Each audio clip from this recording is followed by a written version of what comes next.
Listen closely.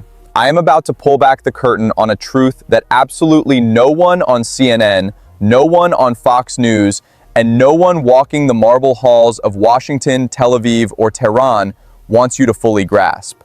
Because the moment you understand this, the second it truly clicks, the entire glittering illusion of this war shatters.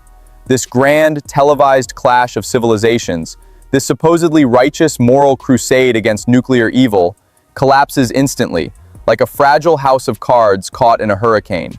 Right now, as the Middle East burns to ash, there is one nation sitting comfortably in the VIP lounge of history.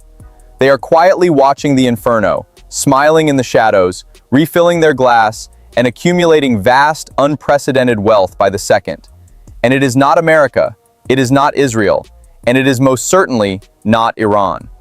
Before I reveal the phantom player winning this lethal game, I need you to completely rewire how you think. Stop thinking like a frantic journalist chasing yesterday's news cycle. Stop thinking like a politician manipulating your outrage. I need you to think like a master historian. Look at the centuries, not the breaking news tickers. History is never a random collection of tragic accidents. History is a blood-soaked chessboard, and the absolute masters of the game are never the ones making the loudest, most explosive moves. They are the ones who silently arranged the board, 3 steps before the first pawn was even pushed.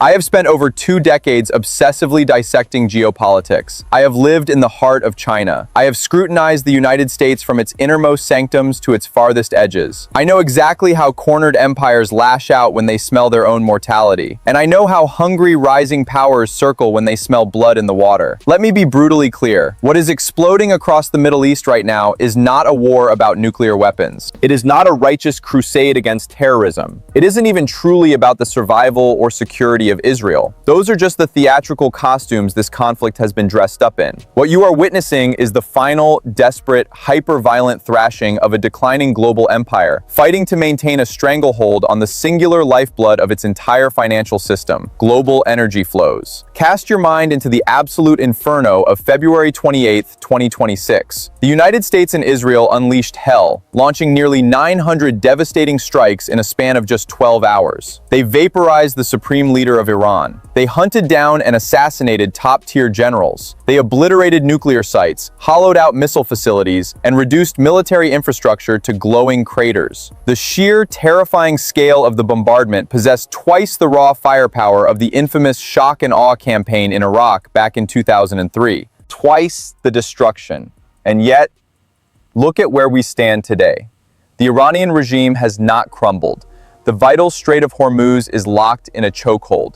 The lifeblood of the global economy, oil, has violently surged past $90 a barrel. American soldiers are coming home in flag-draped coffins from Kuwait, from Bahrain, from Iraq. Hezbollah is raining rockets down on northern Israel with renewed fury. Lebanon is being ripped apart by ground invasions all over again.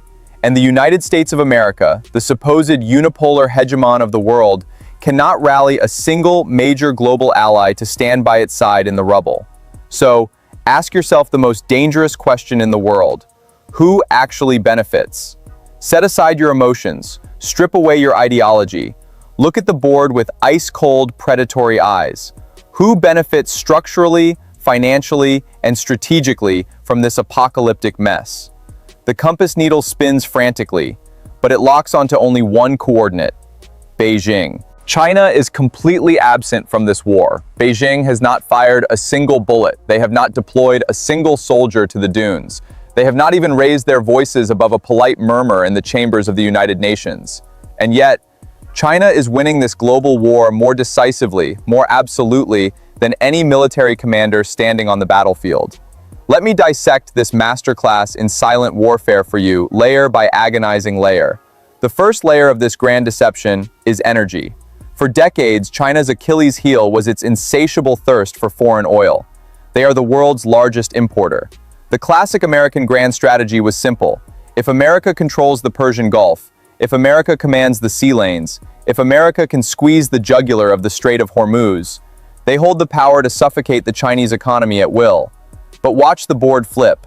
The Strait of Hormuz is now a chaotic war zone, yet China is utterly insulated. Why? Because after 2022, They locked down massive, long-term energy arteries with Russia. They anticipated this exact apocalyptic moment and bulletproofed their energy grid. Meanwhile, the chaos in the Gulf is financially bleeding Europe, suffocating Japan, and crippling South Korea. The very trap America meticulously built to starve China has snapped shut on the necks of America's own most vital allies. Now, peel back the second layer, the almighty dollar. The singular reason America can endlessly print money, run astronomical deficits, and fund a globe-spanning military empire rests entirely on the magic trick of dollar hegemony. The world needs oil. Oil is priced exclusively in dollars. Therefore, the entire planet is forced to hold American currency. But the tectonic plates are shifting. Saudi Arabia is already engaged in shadowy negotiations to price its oil in Chinese yuan. The UAE is quietly following suit. Every single day this war drags on. These oil-rich nations pivot just a fraction of an inch further from the collapsing dollar system,